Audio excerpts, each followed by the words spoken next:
రాజకీయాల్లోకి నేను అందుకే not by design, by surprise రాజకీయాల్లో రావటం జరిగింది. ఓకే. నేను లోగడ కూడా చెప్పాను కదా, చంద్రబాబు నాయుడు గారితో నేను ఎన్టీఆర్ ట్రస్ట్తో ఫస్ట్ అసోసియేటే చేస్తూ ఉన్న టైంలో ఆయన నాలో డెఫినెట్గా నన్ను గ్రూమ్ చేద్దాం అనుకున్నారు. ఏదన్నా కారణం కానీ నేను ఈరోజు చెప్పుకుంటున్నానంటే డెఫినెట్గా నా సమర్థత సామర్థ్యం చూసి ఆయన సెలెక్ట్ చేసి నన్ను గ్రూమ్ చేశారు. ఆ బెనిఫిట్తోనే నేను నాకు 2 సార్లు రాజ్యసభ పంపడం జరిగింది. చాలా అవకాశాలు ఇచ్చారు ఆయన. అందుకే ఇప్పుడు నేను రాజకీయ గురువుగా చంద్రబాబు నాయుడు గారే నాకు. అవును, మీరు చాలాసార్లు అన్నారు ఆయనే మీ రాజకీయ గురువు అని చెప్పి. అందులో ఏమాత్రం సందేహం లేదు.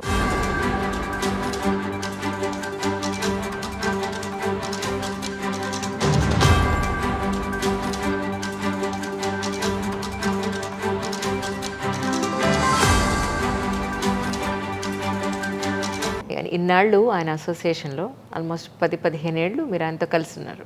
2005 నుంచి 19 వరకు. ఆయన గురించి అంటే మంచి విజనరీ అని అందరికీ తెలిసినప్పటికీ మీకు చాలా క్లోజ్ అసోసియేషన్ ఉంది కాబట్టి అడుగుతున్నాను. ఆయన గురించి మాకు తెలియని కొన్ని మేజర్ పాయింట్స్ ఉంటే ఏం చెప్తారు? ఆయన మీకు అందరికీ తెలిసింది హార్డ్ వర్కింగ్, పోటీ పచ్చాలు ప్రతిదీ నేర్చుకొని మళ్ళీ చేయాలని అనుకుంటారు. ఆయన డెలిగేషన్ జీరో, ఇంతకుముందు కూడా చెప్పాను. ఆయన డెలిగేట్ చేసి ఇంకా 10 మంది 100 మంది నాయకుల్ని డెవలప్ చేసి ఉంటే ఆయన సుఖపడేవారు. ఆయన కష్టజీవిగానే ఆయన రాజకీయ జీవితం అంతా గడిపేశారు. అది చెప్తాను నేను. కానీ అంత మీకు క్లోజ్నెస్ ఉండి కూడా మీరు పార్టీ మారేటప్పుడు ఆయనకి చెప్పారా ఇలా అనుకుంటున్నానండి అని? అంటే నేను పార్టీ మారటానికి నాకు ఏ కారణాలు లేవమ్మ అప్పుడు. కానీ అరుణ్ జైట్లీ గారు is another mentor for me.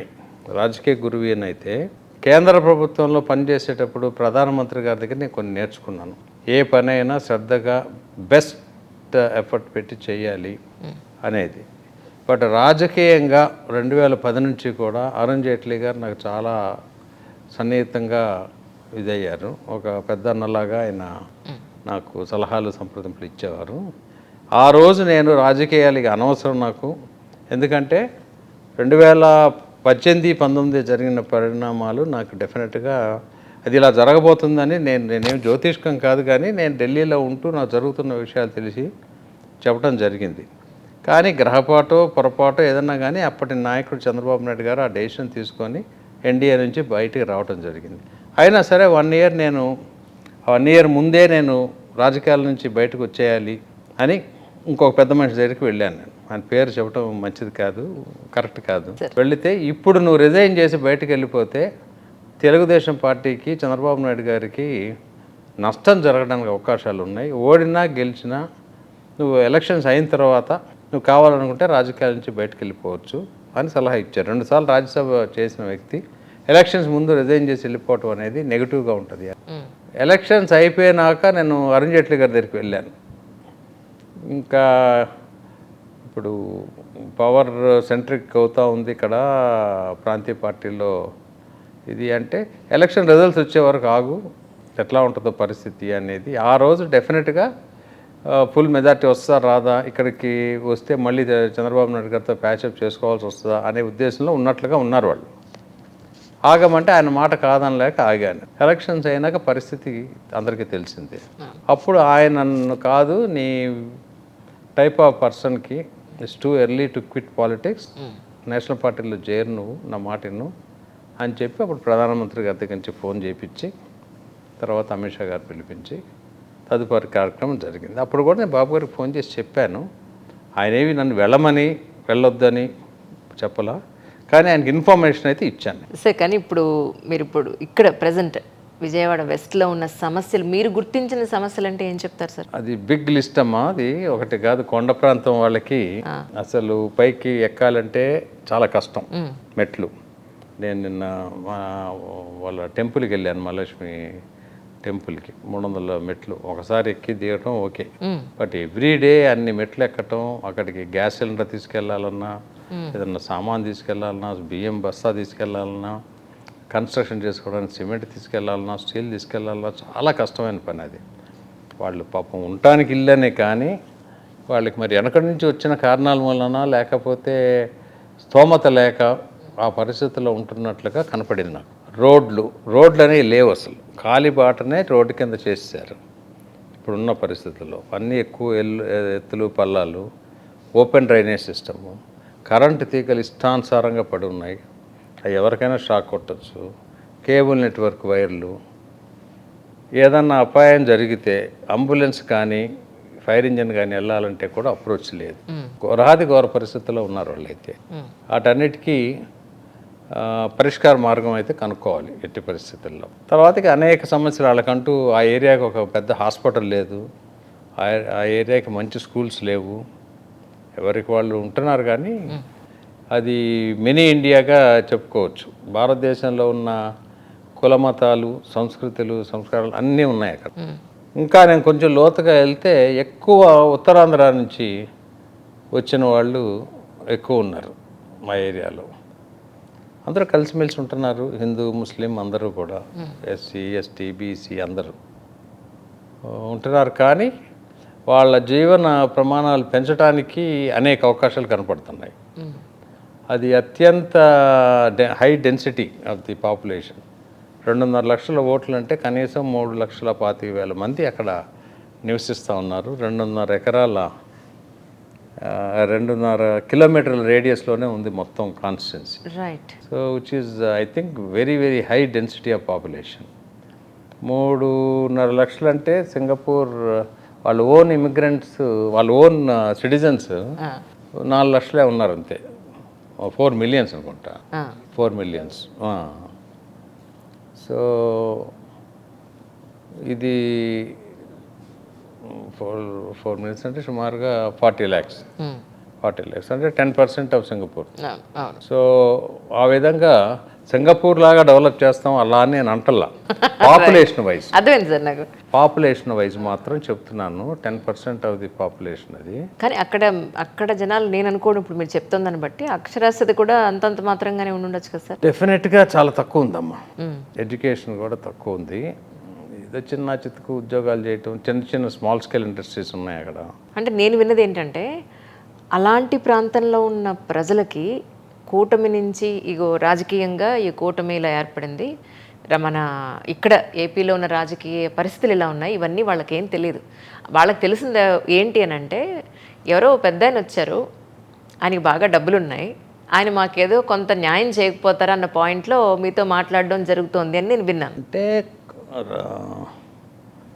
వ్యాపారస్తులందరికీ తెలుసమ్మా కూటమి ఏంటి, మంచి చెడ్డ, హిందూ ఏంటి, ముస్లిం ఏంటి, క్రిస్టియన్ ఏంటి అన్నీ తెలుసు అక్కడ. హిందూస్ ఉన్నారు, ముస్లిమ్స్ బాగా ఉన్నారు, క్రిస్టియన్స్ ఉన్నారు, అందరూ ఉన్నారు మతపరంగా. తర్వాత అందులో ప్రతి ఒక్క దగ్గర ఇన్ఫ్లుయెన్సర్స్ అనేవాళ్ళు ఉంటారు. మేబీ ఒక 50% వాళ్ళు మీరు చెప్పిన కేటగిరీకి వస్తారు తెలియకుండా. కరెక్ట్. డెఫినెట్గా వాళ్ళ ఎక్స్పెక్టేషన్స్ నా మీద అయితే ఎక్కువగానే కనపడతా ఉన్నాయి. సో కాబట్టి పర్ఫార్మెన్స్ బార్ అనేది పెంచాలి. ఎంత చేసిన కొంచెం చేసినా నాకు మంచి పేరు సంపాదించుకోవడానికి అవకాశం ఒకటి కనపడతా ఉంది. కానీ భగవంతుడు ఇచ్చిన ఈ ఆపర్చునిటీని అందిపుచ్చుకొని 3 పార్టీలు కలిసి సమర్థించిన క్యాండిడేట్గా నేను అభ్యర్థిగా భారతీయ జనతా పార్టీ ప్రపోజ్ చేసింది, మిగిలిన 2 పార్టీలు మద్దతుతో చేస్తూ ఉన్నాను. కాబట్టి పార్టీలు డెఫినెట్గా వాళ్ళకి తెలుసు, పార్టీలు తెలియదని కాదు. కొంచెం గట్టిగా ఎడ్యుకేట్ చేసి తీసుకొని వెళితే వాళ్ళల్లో నన్ను ఒక మనిషిగా తీసుకొని, అంటే వాళ్ళకి నేను అనేక సందర్భాల్లో చెప్తా ఉన్నాను, నేను వ్యక్తిగతంగా ప్రజాస్వామ్యంలో మన భారత రాజ్యాంగం ప్రకారం కుల మత ప్రాతిపదిక మీద ఒక నాయకుడు గెలవడం అనేది కరెక్ట్ కాదు. బేసికల్గా సమర్థత సామర్థ్యం ఉండాలి, ఆ నాయకుడికి ఒక విజన్ ఉండాలి. ముఖ్యమంత్రికి ఒక విజన్ ఉన్నట్లే ఎమ్మెల్యేకి కూడా ఒక విజన్ ఉండాలి. ఇప్పుడు మీరు ఇక్కడ నుంచి విజయం సాధిస్తే దాని అర్థం అదే. ఎందుకంటే ఇక్కడ పర్టికులర్గా ఇక్కడ మీ కమ్యూనిటీ లేదు. ఇక్కడ నిజం చెప్పాలంటే మైనారిటీస్, బీసీలు ఎక్కువ మంది ఉన్నారు. ఒకవేళ మీరు కనుక విజయం సాధిస్తే నిజంగానే దాని కులమతాలకి అతీతంగా మీ విజయం వచ్చిందని గట్టిగా మాట్లాడాల్సి ఉంటుంది నా పాయింట్ ఆఫ్ వ్యూ. దాన్నే మనం డ్రైవ్ చేయాలమ్మా. రేపు భావితరానికి మోడీ గారికి కమ్యూనిటీ బేస్డ్ వచ్చారా వారణాసిలో? లేదు కదా. తెలంగాణలో కేసీఆర్ గారు కమ్యూనిటీ బేస్డ్ వచ్చారా? రాలేదు కదా.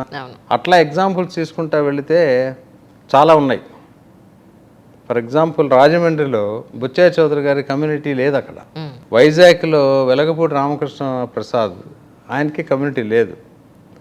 అట్లా చాలా ఉన్నాయి ఎగ్జాంపుల్స్ చెప్పుకోవాలంటే. ఇది ఒక రాజకీయ పార్టీలు దాన్ని ఒక ఆసరా కింద తీసుకొని నడిపిస్తూ ఉన్నారు, కానీ కమ్యూనిటీ బేస్డ్ కానే కాదమ్మ అసలు. కానీ డెఫినెట్గా కొన్ని కమ్యూనిటీలు, పర్టికులర్గా మన ఆంధ్రప్రదేశ్లో కొన్ని కమ్యూనిటీలుకి వచ్చిన అవకాశాలను అందిపుచ్చుకొని వంశపారంపర్యంగా ఇస్తూ ప్రమోట్ చేశారు.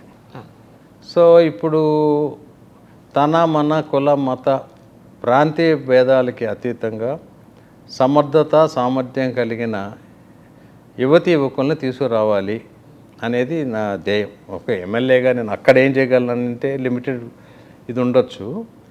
పర్టికులర్గా ఇప్పుడు నెక్స్ట్ టైం నుంచి 33% ఉమెన్ రిజర్వేషన్ అంటున్నారు. ఉమెన్ రిజర్వేషను అసలు ఎందుకు, ఉమెన్ ఏదైనా చేయొచ్చు అని మనం చెప్తాం. Women can do anything. కానీ రిజర్వేషన్ ఇప్పుడు చివరికి ఇంత గ్యాప్ వచ్చి పార్లమెంట్లో క్లియర్ చేశారు. నోటిఫికేషన్ వస్తుంది నెక్స్ట్ ఎలక్షన్ నాటికి. అప్పటికల్లా ఉమెన్ని తయారు చేయాలి అని అంటే ఒక పెద్ద ఫ్యాక్టరీలా చేయాలి ఇప్పుడు సడన్గా. లేకపోతే మెన్నే ఇప్పుడు ఇక్కడ పంచాయతీ వ్యవస్థల్లో ఉన్నాయి, చాలా చోట్ల సర్పంచ్లు వస్తారు, వచ్చి ఇక్కడ మరి ఉమెన్ కదా అని అంటే ఆ మెన్నే వచ్చి కూర్చుంటాడు, మా మిస్సెస్ అండి అని. ఆవిడ వదిలి ఆవిడ వదిలి వచ్చి కూర్చుంటారు. నేను చాలాసార్లు చూశాను. అవునవును. అది కాకుండా ఉండాలి అని అంటే మనం సొసైటీని ఫ్రీ అప్ చేయాలండి. ఫ్రీ అప్ చేస్తే ఇప్పుడు వచ్చే యంగ్స్టర్స్, గర్ల్స్ అందరూ కూడా బాగా యాక్టివ్గా ఉంటున్నారు. ఐ థింక్ మార్పు వస్తుంది. మీరు ఎలాంటి వాగ్దానాలతోటి ప్రజల్లోకి పెడుతున్నారు సార్? ఏమేం చేస్తున్నారు? వాగ్దానాలు అంటే ఏం చెప్తారు? అంటే మన పశ్చిమ నియోజకవర్గానికి ప్రత్యేకంగా చూస్తే మౌలిక సదుపాయాల మీద ఫోకస్ చేస్తామని, తర్వాత నా ఆశ ఇక్కడికి వచ్చినాక ఒక ఆశ కలిగింది. వారణాసి అయోధ్యలో రామ్లల్లాని బాలరాముడిని నిర్మించుకొని బ్రహ్మాండంగా చేశారు కదా.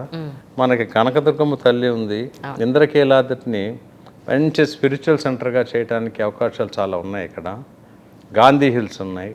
తర్వాత అక్కడ ఇంకా స్టేడియం ఒకటి ఆల్రెడీ చంద్రబాబు నాయుడు గారు అప్పుడు ఫౌండేషన్ స్టోన్ లే చేశారు. చేసి ప్రధానమంత్రి ఆవాస్ యోజన కింద హౌసింగ్ ఒకటి బాగా డెవలప్ చేయొచ్చు. చేస్తే ఇవన్నీ చేసినాక మరి 26లో కాన్స్టిట్యున్సీ డీలిమిటేషన్స్ అయినప్పుడు కొన్ని మార్పులు చేర్పులు జరగడానికి అవకాశాలు ఉన్నాయి. తర్వాత ఎడ్యుకేషన్లో ఇప్పుడు రైట్ టు ఎడ్యుకేట్ అనేది మనం బిల్ అయితే పాస్ చేసాం, కానీ దాన్ని ఎగ్జిక్యూట్ చేయట్లా. ఈ నియోజకవర్గంలో ఇంప్లిమెంట్ చేయాలని, తర్వాత ఆయుష్మాన్ భారత్ కింద హెల్త్ కేర్ కూడా చేసి ప్రివెంటివ్ సిక్ కాకుండా ప్రజలకి సరైన సలహాలు ఇప్పించి హెల్త్ సిస్టమ్ అంతా కూడా వాళ్ళ దగ్గరికి డోర్ స్టెప్ తీసుకెళ్లాలనేది నాకు ఒక ఐడియా. ప్రస్తుతానికి అది మేనిఫెస్టో తయారు చేస్తున్నాం. అని కేశినేని నాని గారు, మీరు మంచి స్నేహితులు, సన్నిహితులు, బంధుత్వం ఉన్నారు. నిజంగా మీకు బాధ అనిపించట్లా రాజకీయాల్లోకి వచ్చిన తర్వాత ఇలా మాట్లాడుకోవడం, బాణాలు సంధించడం? అతను ఒక 10 సంవత్సరాలు డెఫినెట్గా 2013-14 నేనే ప్రమోట్ చేశాను, అందులో డౌట్ లేదు. ఆ ప్రమోట్ చేశానని అంటే కూడా అతను చేయలేదని అనొచ్చు ఇప్పుడు అతను, కానీ అది జగమెరిగిన సత్యం. అది బాబు గారి దగ్గర కానీ ఇక్కడ కానీ అతని విషయంలో కూడా బాబు గారు గొప్పతనం ఇంకోటి ఉంది. 14 ఎలక్షన్ అయిన తర్వాతే నేను బాబు గారితో ఇట్లా ఉంది అని చెబితే, ఏదైనప్పటికీ అతను మన పార్టీ మనిషి కింద మనం గెలిపించుకున్నాం, నువ్వు మోల్డ్ చేసి స్లోగా చెప్పి అని ఆయనే నాకు సలహా ఇచ్చారు. డెఫినెట్గా నేను 5 సంవత్సరాలు పార్లమెంటరీ పార్టీ లీడర్గా ఉన్నప్పుడు కొంచెం అటు ఇటు స్లిప్ అవుతున్నా సరే పద్ధతిగానే ఉన్నాను. ఈరోజు అతనికి ఆ స్థితి ఎందుకు పట్టిందో నాకు భగవంతుడిగా తెలియాలి, నాకు తెలియదు. కాబట్టి నాది జనరల్గా నా స్వభావం ఏంటంటే ఎవరి కర్మను వాళ్ళు పోతారు, కాబట్టి వాళ్ళ స్థాయికి దిగి నేను మాట్లాడే ప్రసక్తి రాదు. అసలు మనం వేచి ఉంటే జరుగుతూ ఉంటాయి. డెస్టినీ ఎవరు మార్చలేరు కదా. అంటే ఇవన్నీ సరే, రాజకీయాలన్నీ సరే, యాజ్ ఏ పర్సన్గా, ఒక మంచి ఫ్రెండ్గా నిజంగా బాధ అనిపిస్తుందా మీకు? అరే ఎలా మాట్లాడుతుండే, నాళ్ళు ఇంత సన్నిహితంగా ఉన్నాం కదా, ఎలా మాట్లాడగలుగుతున్నాడు అన్న పాయింట్? నాకంటే అతను ఎక్కువ సఫర్ అవుతూ ఉంటాడు అనుకుంటున్నాడు. ఇప్పుడు నేను తీసుకుంటే కదా, ఇప్పుడు ఒకవేళ అతను కనుక మాట్లాడి అతను ఎంజాయ్ చేస్తుంటే ఓకే, కానీ నా నమ్మకం అతను డెఫినెట్గా సఫర్ అవుతూ ఉంటాడని. అయ్యో పాపం అని అనిపిస్తుంది నాకు, అంతే. నాకు బాధ అనే ప్రసక్తి లేదు. మనం రోడ్డు మీద వెళ్తూ ఉంటే ఒక ఎలిఫెంట్ వెళ్తుంది అనుకోండి, అనేక కుక్కలు మురుగుతూ ఉంటాయి. ఇప్పుడు ఈ ప్రత్యక్ష రాజకీయాలకు వస్తే అది సహజం కాబట్టి అది తీసుకోను నేను న్యాయం ధర్మం వెంబట ఉన్నానా లేదా, మంచి చెడు నేను ఎప్పుడు మంచియే చేస్తాను, నా మీద నాకు నమ్మకం ఉంది. కాబట్టి ఎవరన్నా బురద వేస్తే ఆ బురద ఆ క్షణానికి ఉంటుంది, కానీ అంతకు మించి మనకి సమస్య ఉండదు. మనసు మీదకి ఏం తీసుకోనండి? అస్సలు తీసుకోను. నేను 9:45కి పడుకుంటే 5 నిమిషాల్లో మంచి స్లీప్ వెళ్ళిపోతాను. ఏది పెట్టుకోను నేను. రాజకీయాలను తీసి పక్కన పెడితే మీ డే స్కెడ్యూల్ ఎలా ఉంటుంది సార్? ఇప్పుడా రాజకీయాల్లోకి వచ్చాకైతే నాకు అర్థమైంది మీకు ఎక్కడ నిద్ర ఏమి కంఫర్ట్స్ అన్ని పక్కన పెట్టి తిరుగుతున్నారన్న విషయం నాకు అర్థమైంది. అపార్ట్ ఫ్రమ్ దిస్, రాజకీయాలు తీసి మీరు కొద్ది రోజులు పక్కన పెడితే, ఈ 2-3 నెలలు పక్కన పెడితే, ఇన్ జనరలీ మీ స్కెడ్యూల్ ఎలా ఉంటుంది సార్? జనరల్గా నేను లాస్ట్ టైం చెప్పాను అనుకుంటామా మీకు? అవునా? ఎనీవే 5 ఏళ్ళు అయిపోయింది సార్. స్టిల్ నాకు జనరల్గా మార్నింగ్ 5:30కి నేను లెగుస్తాను. 6:30 కల్లా జిమ్లో ఉంటాను. ఒక 1 అవర్ జిమ్ చేస్తాను. జిమ్ కానీ స్ట్రెచెస్ కానీ బ్రీతింగ్ ఎక్సర్సైజ్ కానీ. 7:30కి ఇప్పుడైతే మా మదర్ ఒక్కరే ఉన్నారు, ఫాదర్ పాజిటివే. సో మదర్ దగ్గరికి వెళ్తాను. తర్వాత సిస్టరు బ్రదరు అందరు ఉంటారు. 1.5 hour I spend with them. వచ్చినాక ఇప్పుడు I have 1 grandson, daughter. వాళ్ళతో కొంచెంసేపు టైం స్పెండ్ చేస్తాను. 10-10:30కి ఆఫీస్కి వెళ్తే, పొలిటికల్ నాది ప్రైవేట్ ఆఫీస్ అండ్ కార్పొరేట్ ఆఫీస్కి వెళ్ళను అసలు. నాకు పర్సనల్గా ఒక ఆఫీస్ ఉంది హైదరాబాద్లో. వెళ్తే ఎవరో వాళ్ళ ఫ్రెండ్స్ సలహాలు సంప్రదింపులకు వస్తుంటారు. షార్ప్ 1 o'clock లంచ్కి వెళ్తాను. మళ్ళీ 3-3:30కి వచ్చి 6 వరకు ఆఫీస్లో ఉండి వెళ్ళిపోతాను. కానీ మీ ఇప్పటికీ కూడా మీ స్కిన్ కానీ, మీ చక్కటి స్మైల్ కానీ, ఆరోగ్యం కానీ, మెంటల్ స్టెబిలిటీ కానీ చూసినప్పుడు నాకు అనిపించేది, ఏది కూడా మీరు మనసు మీద తీసుకోకుండా ఈ చెవిని వినా చెనుహో ఇలా అన్నారా, ఓకే వదిలేసేయండి, ప్రశాంతం, శాంతి శాంతి అనుకుంటూ వెళ్ళిపోతూ ఉంటారు. అందుకే ఇంత బాగున్నారా అనిపిస్తూ ఉంటుంది. మేబీ అంటే ఈ చెవుని తీసుకుని ఆ చెవుని అసలు ఈ చెవుల్లో తీసుకోను నేను అసలు. అచ్చా, అనవసరంగా మళ్ళీ ట్రాన్స్మిట్ అయ్యేది క్వశ్చనే లేదు రైట్. అది పవన్ కళ్యాణ్ గారిని పర్సనల్గా మీరు కలిసారని, సో అందరు మీడియా అంతా కూడా ఒక ఫోకస్ పెట్టింది. యాక్చువల్లీ ఏం మాట్లాడుకున్నారంటే ఏం చెప్తారు సార్? మెయిన్గా పవన్ కళ్యాణ్ గారిని కలిసింది ఏంటంటే, ఈ పొత్తు సక్సెస్ఫుల్గా కంప్లీట్ చేయడానికి ఆయన ముఖ్య కారణం. ప్రయత్నాలు చేయడంలో నేను కూడా చేశాను చాలా వరకు. ఒకవేళ నేను ఎంత చేసినా లాస్ట్ సక్సెస్ఫుల్ పాయింట్ ఆయనే క్లిక్ చేశారు ఆయన. సో చేసినందుకు ఫస్ట్ ధన్యవాదాలు చెప్పాను నేను. ఎందుకంటే రాష్ట్రం ఎడిపోతే ఏమైంది, రాష్ట్ర ప్రజలు ఎడిపోతే ఏమైంది అని అనుకుంటే, ఆయనది కూడా నాకంటే బ్రహ్మాండమైన జీవితం కదా ఆయనది. మంచి ఫ్లాషీ సినిమా ఫీల్డ్ అది. ఆ ప్రాసెస్లో పొత్తు అంతా పూర్తిగా అయినాక మళ్ళీ ఆయన త్యాగాలు చేయాల్సి వచ్చింది. తీసుకున్న సీట్లు కూడా భారతీయ జనతా పార్టీ ఇవ్వవలసి వచ్చింది. ఆయన్ని తగ్గించారు. వాళ్ళ పార్టీ వాళ్ళు ఆయన్ని నానా మాటలు అన్నారు. ఆ ప్రాసెస్లో వాళ్ళ బ్రదరు ఒక యాస్పిరెంట్గా ఉంటే ఆయన కూడా త్యాగం చేశారు ఎంపీగా. 3 ఎంపీల్లో 1 ఎంపీ అంటే ఇంకెవరిదన్నా తీసేసి ఆయన ఉంచుకోవచ్చు, కానీ అలా కాదు. త్యాగం అనేది మన కుటుంబంలో ముందు మొదలు పెట్టాలని, దానికి కూడా నేను ఆయనకి డెఫినెట్గా స్పెషల్గా ధన్యవాదాలు చెప్పాను. ఆ తర్వాత నా కాన్స్టిట్యున్సీలో ఒకసారి క్యాంపెయిన్కి రమ్మని రిక్వెస్ట్ చేశాను.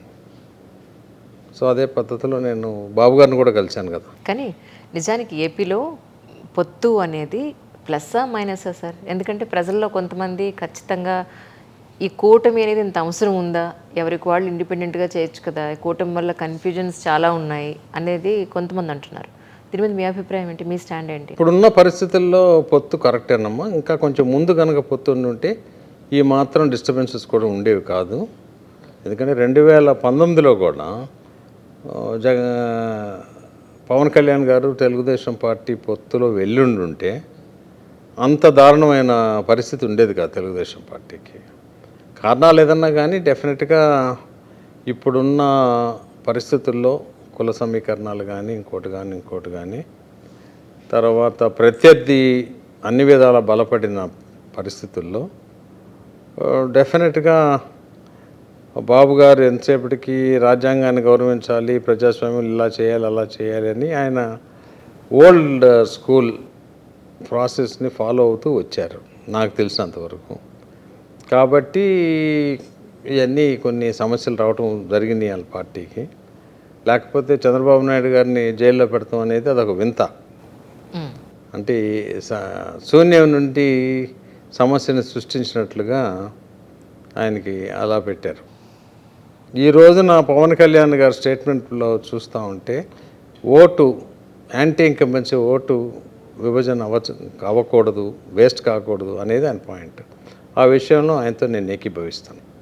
అంటే భారతీయ జనతా పార్టీ ఎందుకు అనంటే, భారతీయ జనతా పార్టీ అంటే ఈరోజు ఆంధ్రప్రదేశ్లో గత 5 సంవత్సరాల్లో జగన్మోహన్ రెడ్డి గారు అంత పెద్ద మెజార్టీ పెట్టుకొని సంక్షేమ కార్యక్రమాలు కావాలి కానీ ఆదాయాన్ని పూర్తిగా దొంగలో తొక్కి ఓన్లీ సంక్షేమం చేసుకుంటూ వెళ్తే ఆదాయం ఎక్కడి నుంచి వస్తుంది? అప్పులతోనే నడవలేం కదా.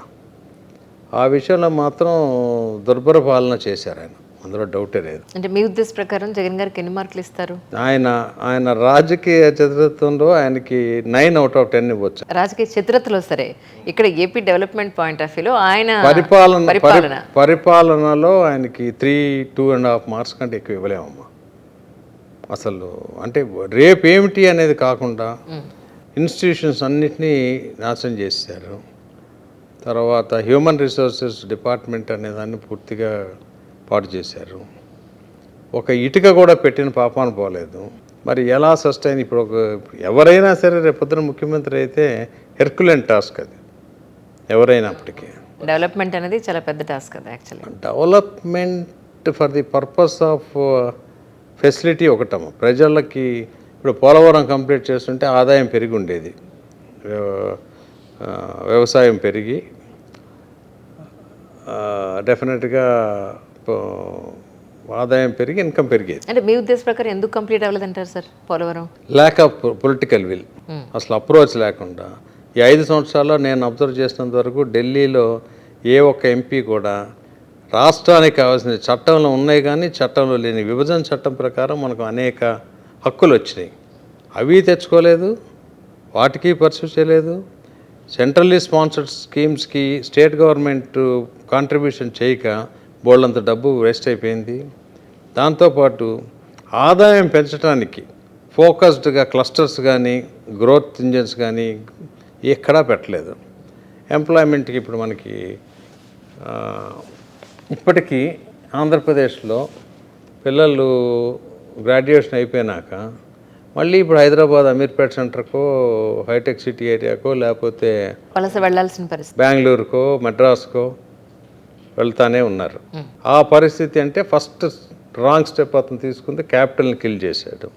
అది గ్రాఫిక్స్ అని రాజకీయాలు ఆడొచ్చు కానీ అసలు అంత అబద్ధాలు చెప్పడం అనేది ఘోరమైన పని. అమరావతి ఆల్ సెడ్ అండ్ డెఫినెట్గా బాబు గారు తీసుకున్న vision it was too big a vision. దాని మూలన కొంచెం డిలే అయితే అయి ఉండొచ్చు, అది కంటిన్యూ అయింది. రాజశేఖర రెడ్డి గారు ఎంత చక్కగా కంటిన్యూ చేశారు. ఆ విధంగా చూస్తే కేసీఆర్ కూడా 2014 నుంచి అన్నీ కంటిన్యూ చేశారు. కొన్ని అనవసరమైన పాజిటివ్స్ తీసుకుని ఉండొచ్చు కానీ Hyderabad is a growth engine, అందుకే ఇన్కమ్ పెరుగుతూ వచ్చింది. ఇక్కడ మనకి ఆంధ్రప్రదేశ్లో ఎక్కడుందమ్మా? లేదు కదా.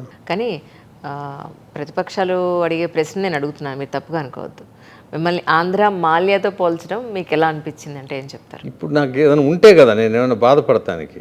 నిజం లేనప్పుడు ఆంధ్ర మాల్యా ఏం చేశాడో నాకే తెలియదు. నేనైతే మాల్యా అంటే ఒకప్పుడు మాల్యా లాగా ఫ్లాషీగా ఫ్లాంబాయింట్గా అయితే ఉండను నేను. మరి ఏ విషయంలో పోల్చారో నాకు తెలియదు. మాల్యా ఈ పలానా తప్పు చేశాడని నాకు తెలియదు. మాల్యా చేసిందంటే నాకు ఈ భూప్రపంచం మీద ఏ ఒక్క కంప్లైంట్ నా మీద లేదు. ఏదో ప్రత్యర్థులు మాట్లాడుతూ ఉంటారు. నాకు రాజకీయాల్లో లేనప్పుడు నాకు ఎప్పుడు ఇది లేదు. రాజకీయాల్లో వచ్చినాక పొర జల్లుతూ ఉంటారు. దానివల్ల నాకు ఎవరైనా రావాలి కదా.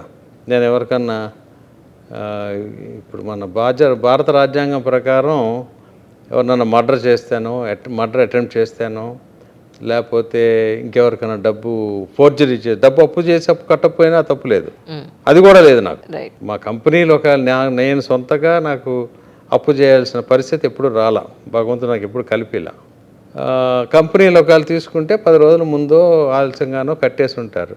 ఇంతవరకు భూప్రపంచం మీద నా మీద ఒక క్రిమినల్ కేసు లేదు అని నిన్నటిదాకా నేను చెప్తూ వచ్చేవాడిని. ఇప్పుడు ఈ అఫిడవిట్ ఇవ్వటానికి చూస్తే ఎక్కడో కావాల్లో ఒకటి ఏదో అమరావతి దానికని ఇంకో చోట ఎక్కడో 2-3 క్రిమినల్ కేసులు ఉన్నాయని, ఏదో నాకు సంబంధం లేని కంపెనీలో ఏదో ఒక ఈడీ వాళ్ళు ఏదో ఒక దాంట్లో నా పేరు పెట్టాను ఇప్పుడే తెలుసుకున్నాను. కానీ నా పేరు మీద ఇంతవరకు ఎవరు కూడా ఒక ఎఫ్ఐఆర్ రిజిస్టర్ చేసిన లేదు. ఈవెన్ ఈడీలో నాది పెట్టినా కూడా ఎఫ్ఐఆర్ లేదు. అది మా లీగల్ డిపార్ట్మెంట్ వాళ్ళు చూసుకుంటున్నారు. నాకు ఎటువంటి రకమైన సమస్య లేదు.